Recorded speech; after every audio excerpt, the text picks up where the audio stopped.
and the weight of winter.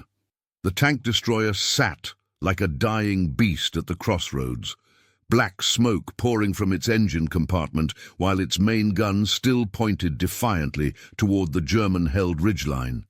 Private Audie Murphy crouched in the frozen ditch beside the road, watching the crew bail out through the rear hatch, their faces streaked with oil and something that might have been relief.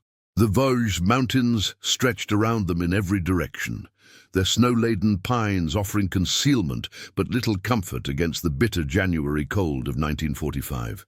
Lieutenant Hendricks scrambled down into the ditch beside Murphy, his radio operator trailing behind with the heavy SCR-300, strapped to his back like a mechanical burden. The young officer's breath came in sharp puffs as he studied the tactical situation through his binoculars. The 3rd Infantry Division had been holding these positions for 3 days now, but German armor kept probing their flanks, looking for weak points in the American line. "Murphy, what do you see up there?" Hendricks asked, gesturing toward the tree line where muzzle flashes had been winking like deadly fireflies just minutes earlier. Murphy squinted through the falling snow, his M1 Garand feeling familiar yet inadequate in his hands. The weapon had served him well during the advance through France, but today felt different. Today felt like the kind of day when individual rifles wouldn't be enough, when the mathematics of war would demand something more than any reasonable person should be expected to give. "Movement in the pines, sir. Looks like they're setting up for another push. Maybe a company, possibly more."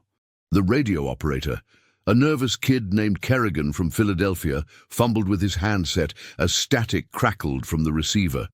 His voice carried the particular strain that came from too many sleepless nights in frozen foxholes, too many close calls with German artillery walking through their positions in the pre-dawn darkness.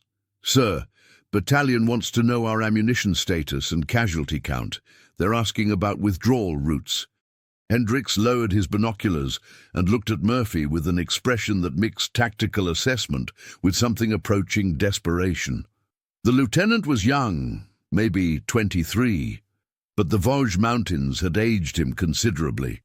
3 days of constant pressure from German forces had worn down both equipment and men, leaving units scattered and communication spotty. Murphy understood the unspoken question in the officer's eyes. The rest of their squad was positioned in a shallow depression 50 yards behind them. Good soldiers who had followed orders and done their jobs, but men who looked to Murphy with a mixture of respect and unease. They had seen him in action before, witnessed the calm way he approached situations that left other men paralyzed with fear. The burning tank destroyer dominated the crossroads like a monument to the morning's failed German assault. Its crew had managed to knock out 2 enemy vehicles before taking a direct hit from a Panzerfaust, but now the position was compromised. The road junction represented a critical point in the American defensive line, a place where retreat would mean exposing the entire company's flank to enemy armor. "How long until they regroup?" Hendricks asked, more to himself than to Murphy or Kerrigan.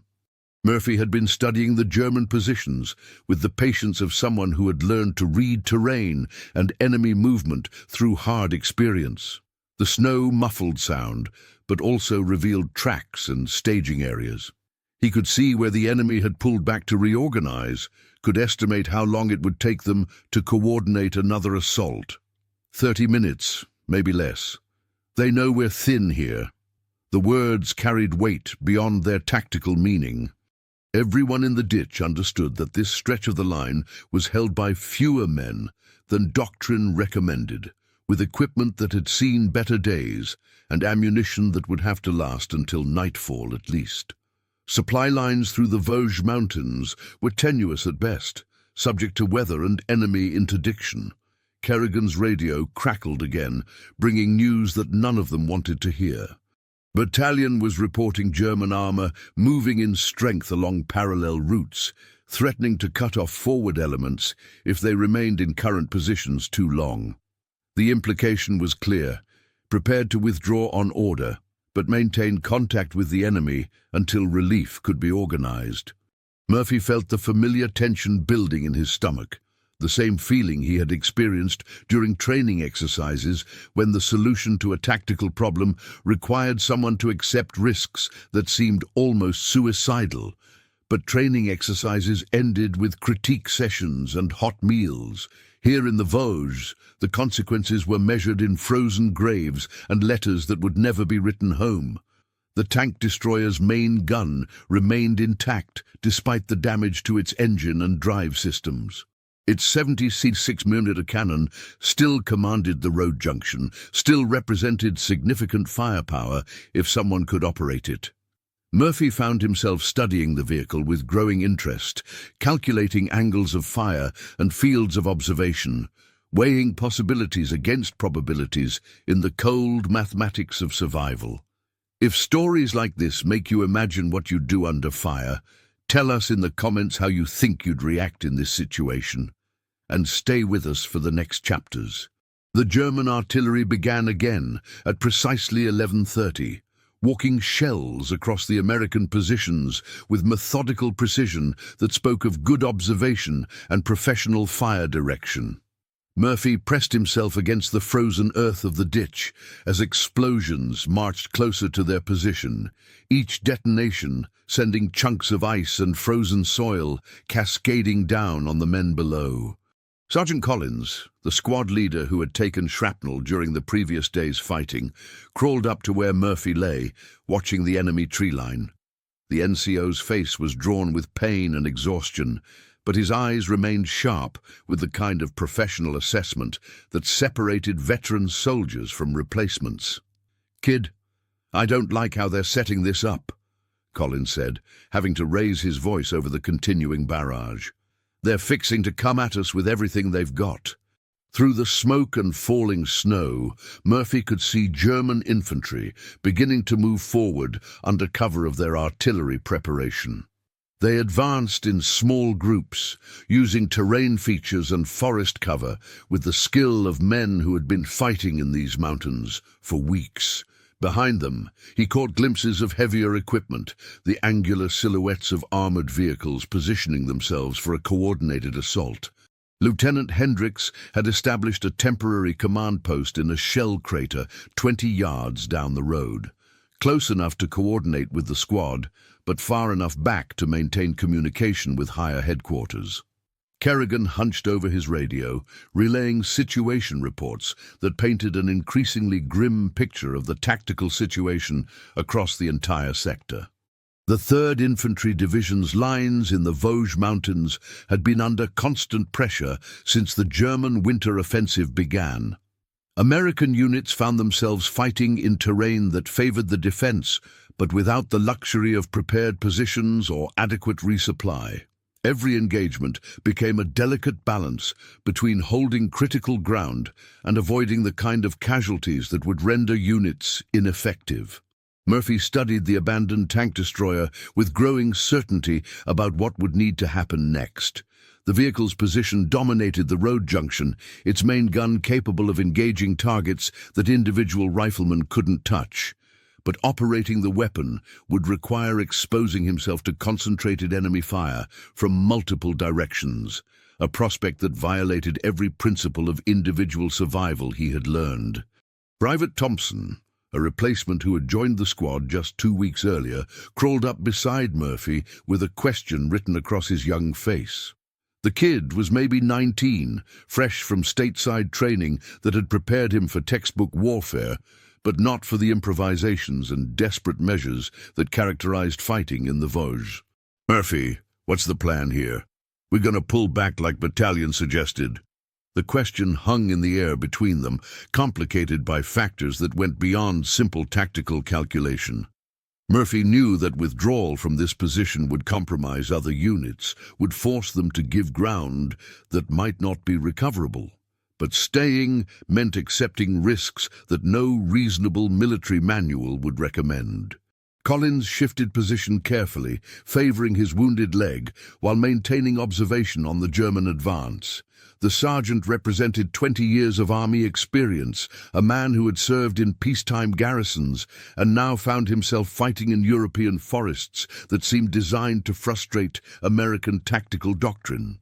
Orders are to maintain contact and withdraw on command, Collins said, though his tone suggested reservations about the feasibility of that plan. Problem is, Jerry's not cooperating with our timeline. The German barrage lifted suddenly, leaving behind a ringing silence that felt more ominous than the explosions had. Murphy knew that enemy infantry would be moving forward now, closing the distance while American ears still rang from the artillery preparation. Standard procedure called for immediate defensive fire, but their position lacked the weapons and ammunition to seriously contest a determined assault. Through his rifle sights, Murphy could see individual German soldiers advancing through the forest, their white camouflage suits making them difficult to distinguish against the snow-covered background. They moved with confidence, the deliberate pace of men who believed they faced a defeated enemy. Their tactical formation suggested they expected to overrun the American position quickly, with minimal resistance. Lieutenant Hendricks appeared at the edge of the ditch, his face grim with the weight of decisions that would affect lives beyond his own. The young officer had been wrestling with conflicting orders and impossible tactical requirements, trying to balance his responsibility to his men against the broader strategic situation in the Vosges Mountains. Battalions reporting enemy armor moving up in strength, Hendricks said quietly. We've got maybe 15 minutes before they're in position to support their infantry assault. After that, staying here becomes suicide. Murphy understood the mathematics of the situation with painful clarity. 15 minutes to inflict enough casualties on the advancing Germans to disrupt their attack, to buy time for other American units to adjust their positions and avoid being outflanked. 15 minutes to hold a road junction that 3 times as many men would struggle to defend. The tank destroyer's engine compartment continued to burn, sending up a column of black smoke that would be visible for miles. But its main gun remained operational, its thick armor still capable of protecting a crew against small arms fire. Murphy found himself calculating traverse limits and ammunition loads, weighing the vehicle's capabilities against the approaching threat. The first German soldiers emerged from the tree line at exactly noon, their movements coordinated with supporting fire from machine gun positions deeper in the forest. Murphy watched them advance through his rifle sights, counting at least 30 men in the initial assault wave, with more movement visible in the shadows behind the lead elements. Kerrigan's radio brought increasingly urgent reports from adjacent units. German forces were probing the entire American line in the Vosges Mountains, testing for weak points that could be exploited by follow-on attacks. The pattern suggested a coordinated offensive designed to push American forces back from positions they had held since December. "Sir, Charlie Company's reporting armor contact on their left flank," Kerrigan announced, his voice tight with the stress of relaying bad news. 2 Panthers and supporting infantry. They're requesting immediate artillery support. Lieutenant Hendricks absorbed this information while studying the tactical situation through binoculars, his young face reflecting the burden of command in circumstances that no training exercise had adequately prepared him for.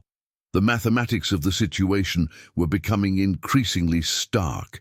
Too many enemy forces, too few American defenders, and terrain that channeled every engagement into close-range firefights. Murphy felt the familiar calm descending over him, the same mental clarity that had carried him through previous actions when circumstances demanded responses that exceeded normal human limitations. He understood now what needed to happen, could see the solution to their tactical problem with crystalline certainty, even though implementing it would require accepting risks that violated every survival instinct. Sergeant Collins had been watching Murphy with the practiced eye of a veteran NCO who recognized certain signs in young soldiers. The sergeant had seen enough combat to understand when someone was preparing to do something extraordinary and potentially fatal. His weathered face reflected both admiration and concern for what he suspected was coming. "Kid, you've got that look again," Collins said quietly. "Same one you had before that business at the river crossing last month." The tank destroyer dominated the crossroads like a steel monument to American industrial power, its thick armor plates scarred by previous encounters but still functional. Murphy had been studying the vehicle's capabilities with increasing focus, calculating fields of fire and ammunition capacity, weighing its potential against the approaching German assault. Private Thompson crouched beside him in the frozen ditch, his M1 Garand ready but his hands shaking slightly with cold and anticipation. The young replacement represented thousands of soldiers who had arrived in the European theatre with training and equipment, but without the seasoned judgment that separated survivors from casualties in the brutal arithmetic of mountain warfare. "How many you figure are coming at us?" Thompson asked, trying to keep his voice steady. Murphy continued his careful observation of the German advance, noting the spacing between individuals, the positioning of automatic weapons, the probable location of command elements. His assessment painted a picture that no optimistic interpretation could make encouraging. They were facing at least a company-strength assault with armor support, while holding positions designed for maybe a platoon. "Enough to make this interesting," Murphy replied, though his tone suggested he was calculating solutions rather than dwelling on problems. The Vosges Mountains stretched around them in every direction, their snow-covered slopes offering concealment but little comfort against the methodical German advance. These forests had witnessed similar engagements for months, small unit actions where individual courage and tactical improvisation determined outcomes that affected much larger operations. Kerrigan's radio crackled again, with reports that painted an increasingly complex picture of the German offensive. Enemy forces were advancing on multiple axes, coordinating their attacks to prevent American commanders from shifting reserves to threatened sectors. The pattern suggested professional military planning designed to achieve decisive results quickly. Lieutenant Hendricks made his way back to the squad's position, moving carefully to avoid exposing himself to German observation. His face reflected the weight of decisions that would be measured in lives, the particular burden of junior officers who found themselves responsible for impossible situations with inadequate resources. "Battalion wants us to delay them as long as possible, then fall back to secondary positions," Hendricks announced. "Problem is, if we give up this road junction, the whole line becomes unstable." Murphy understood the strategic implications with painful clarity. This crossroads represented more than just a tactical feature.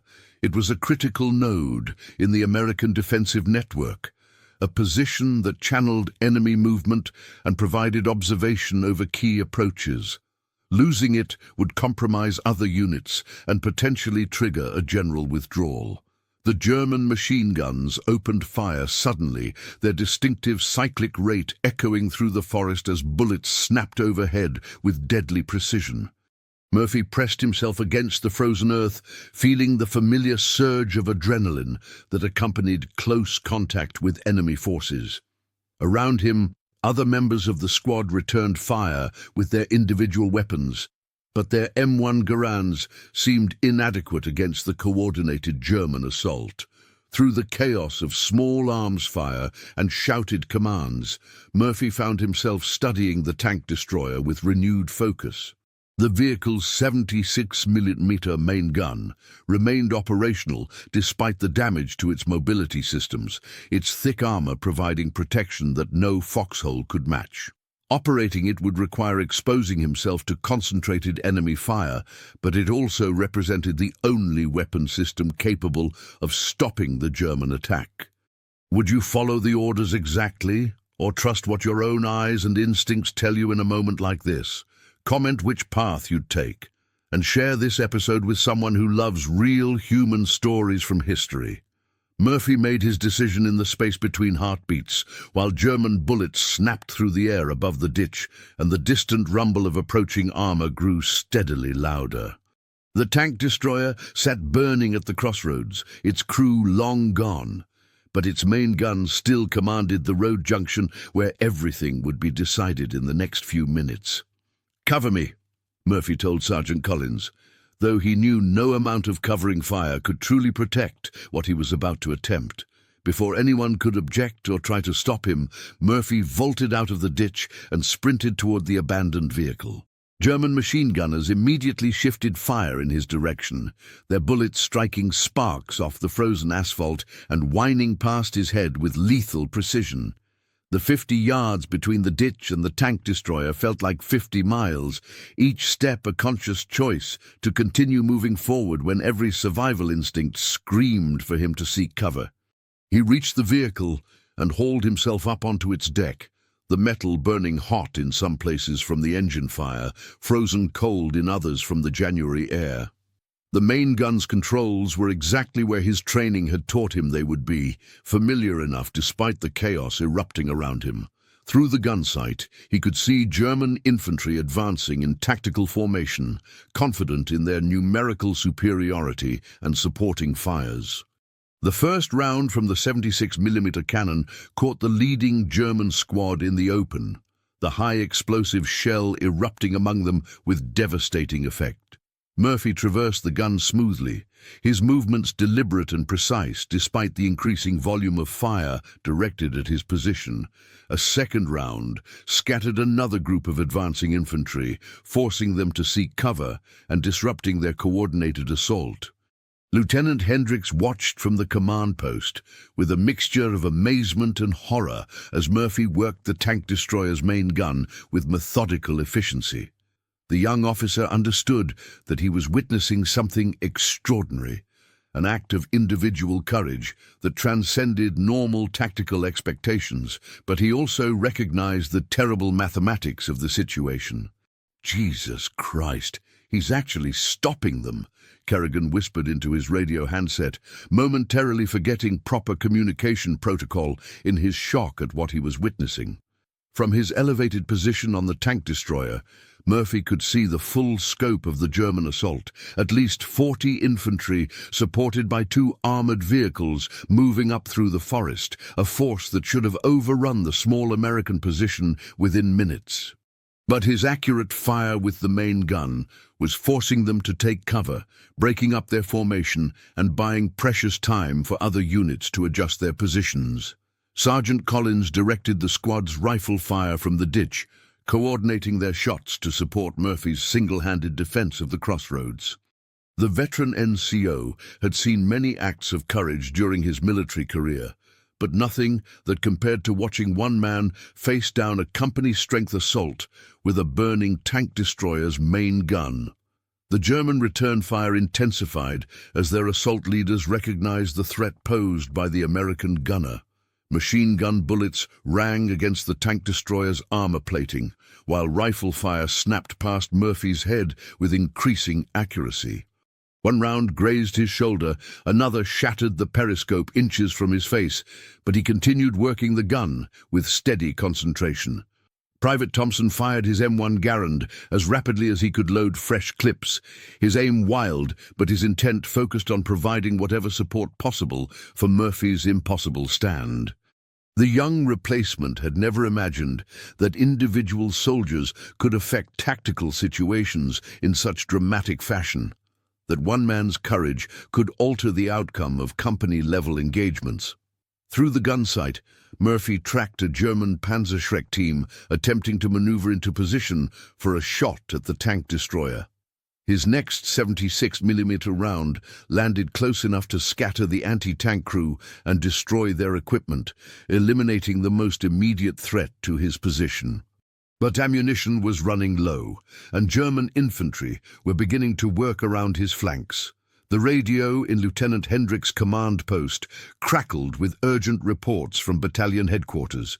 German armor was advancing on multiple axes throughout the Vosges Mountains, threatening to break through American defensive positions that had held for weeks. The young officer realized that Murphy's stand at the crossroads was buying time not just for their immediate unit, but for a much larger defensive effort. "Sir, Charlie Company reports they've stopped the German armor advance on their sector," Kerrigan announced, his voice reflecting amazement at the sudden shift in tactical momentum. "They're saying the enemy infantry pulled back when they heard our gun firing." Murphy felt the tank destroyer's deck growing hotter beneath him as fires spread through the engine compartment, but the main gun remained operational. Each shot had to count now, with maybe 6 rounds remaining in the ready rack and no possibility of resupply.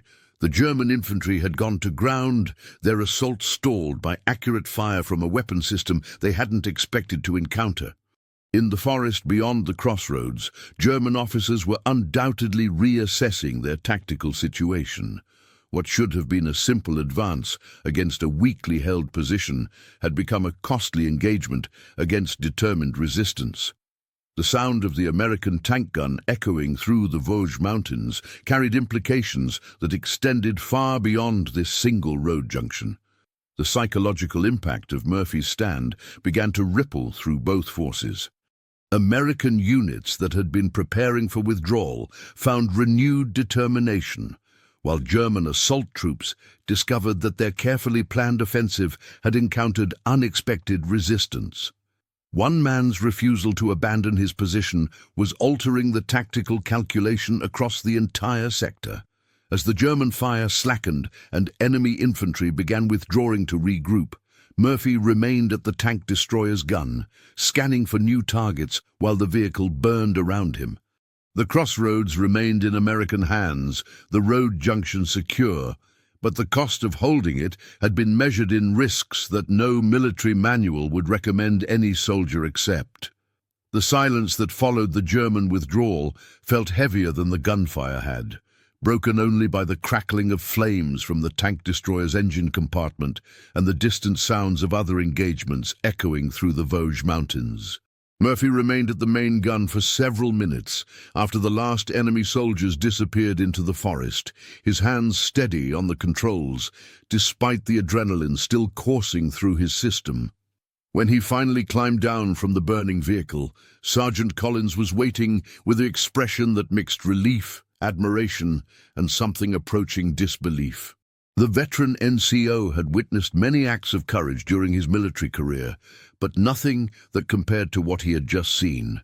One man facing down a company-strength assault with nothing but a damaged tank destroyer's main gun and an unwillingness to give ground. "Kid," Collins said quietly, "that was either the bravest thing I've ever seen or the craziest. Maybe both." Murphy checked his rifle and ammunition, his movements automatic and methodical, despite what he had just endured. The shoulder wound from the German machine gun fire was superficial, more of a graze than serious injury, but it served as a reminder of how close the engagement had been.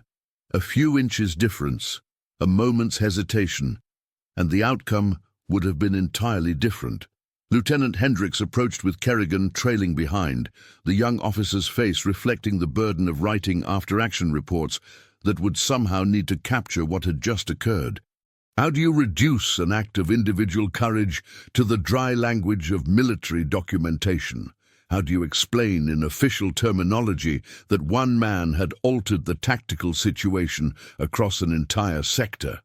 "Murphy, I'm putting you in for a medal," Hendricks said, though his tone suggested he understood that no citation could adequately describe what had transpired at the crossroads. The radio brought news that the German offensive throughout the Vosges Mountains had stalled, their coordinated attacks disrupted by unexpected resistance at key positions. Battalion headquarters was reporting that enemy forces were withdrawing to regroup, giving American units time to consolidate their defenses and prepare for the next phase of operations. But Murphy found himself thinking not about medals or official recognition, but about the German soldiers he had seen through the gun sight. Young men, following orders, advancing through frozen forests because their officers had told them to, dying in a foreign country because the larger machinery of war required their presence. The mathematics of combat were always brutal, but they became more personal when viewed through the optics of a tank destroyer's main gun. Private Thompson sat in the ditch cleaning his rifle with shaking hands, the young replacement struggling to process what he had witnessed.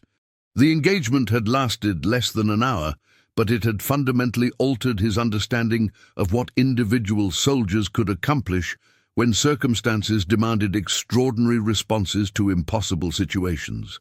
"How did you know it would work?" Thompson asked, his voice reflecting genuine curiosity about the tactical calculations that had led to Murphy's decision. Murphy considered the question while studying the abandoned tank destroyer, its armor plating scarred by German bullets, but intact enough to have provided protection during the most dangerous moments of the engagement. The truth was more complicated than any simple explanation could capture: instinct, training, desperation, and a refusal to accept that some situations were truly hopeless. "I didn't know," Murphy replied honestly.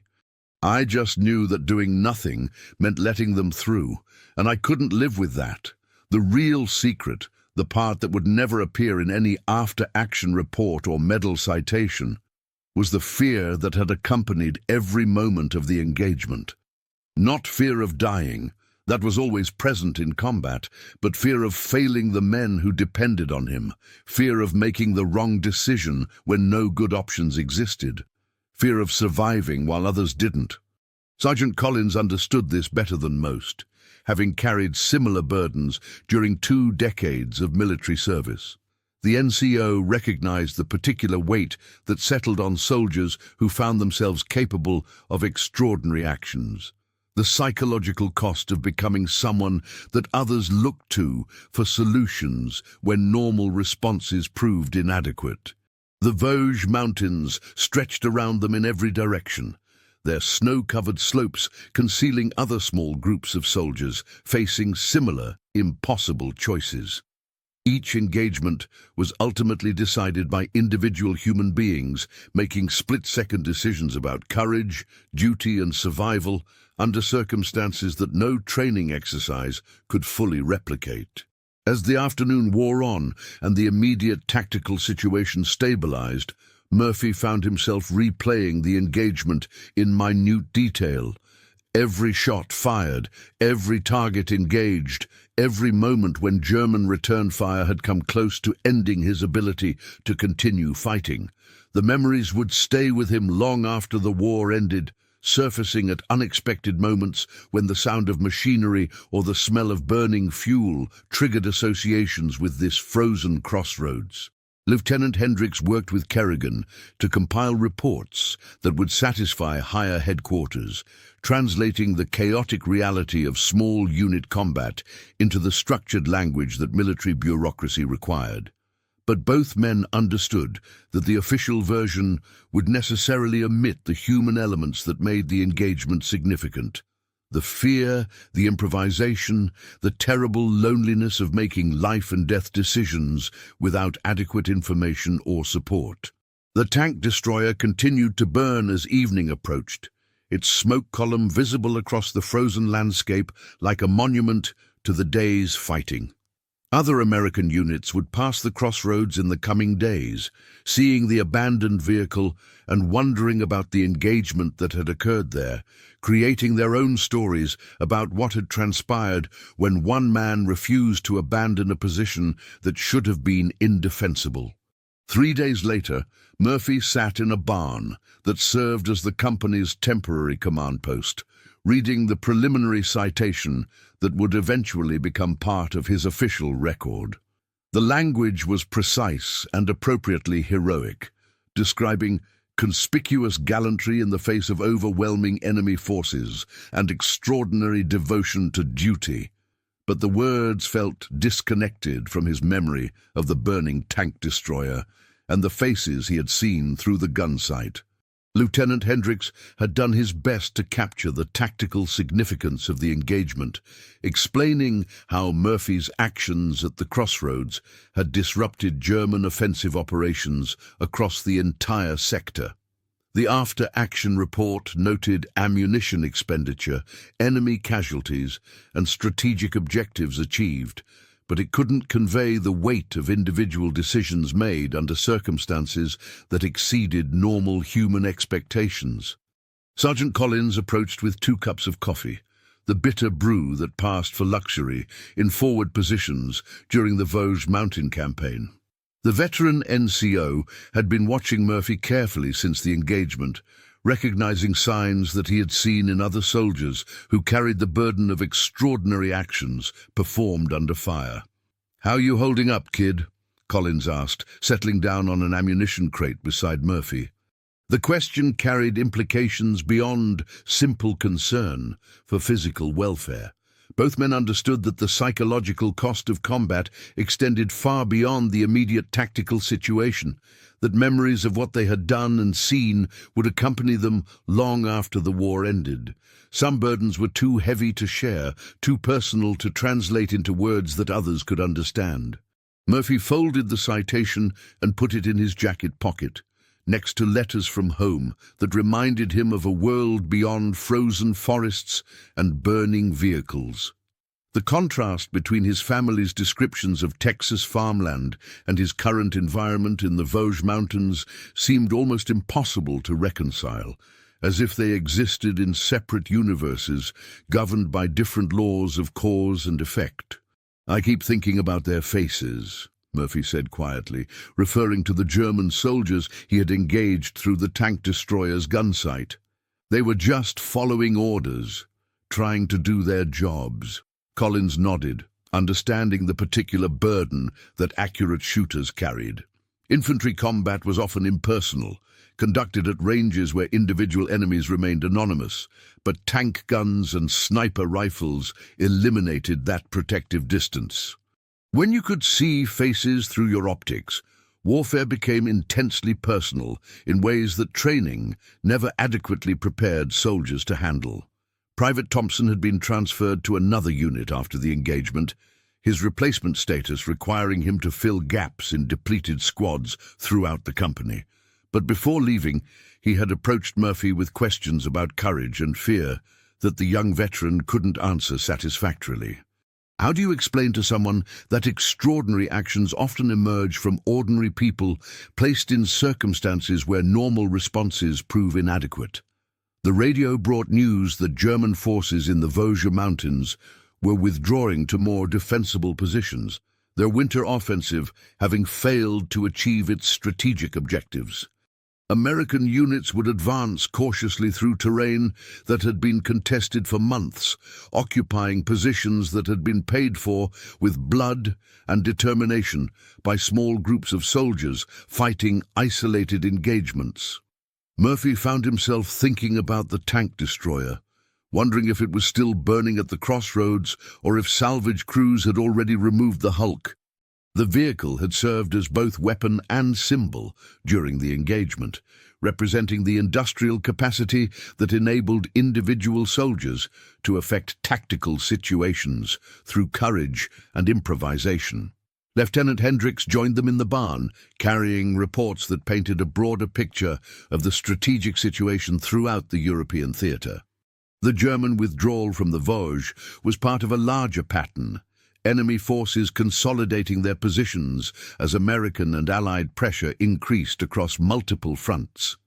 But these strategic developments felt abstract compared to the immediate memory of machine gun bullets snapping past his head while he worked the tank destroyer's main gun. "Word is we're getting pulled back for rest and refit," Hendricks announced, though his tone suggested mixed feelings about leaving positions they had fought so hard to hold. Rest meant hot meals, clean uniforms, and letters from home.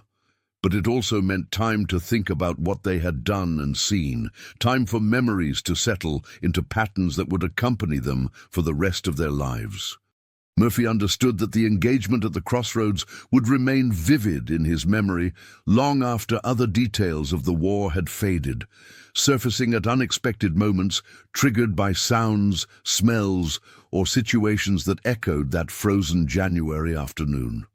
Sergeant Collins finished his coffee and prepared to return to his squad, but paused to offer one final observation about the nature of combat and memory. The NCO had carried similar burdens for 20 years, understanding that some experiences transcended normal categories of military service and became part of who you were as a human being. "Kid, what you did back there will follow you home," Collins said. "The citation will say one thing, but what you carry inside will be something else entirely. That's the real weight of what happened. Years later, when Murphy was an old man living quietly in Texas, the smell of diesel fuel on a winter morning could still transport him back to the Vosges Mountains and the burning tank destroyer at the crossroads. The official records would describe his actions in language appropriate for military history, but the personal cost remained his alone to carry. Behind every medal citation lived a human being who had made impossible choices under circumstances that no one should have to face, and who spent the rest of his life learning to live with the weight of those memories.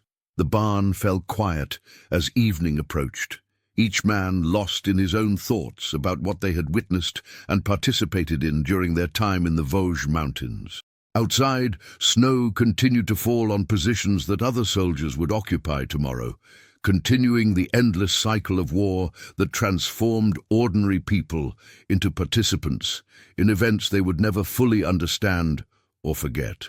If this story reminded you that behind every medal there's a human being carrying memories we'll never fully see, subscribe to the channel, tell us which country you watch from, and invite someone to revisit history with us in the next story.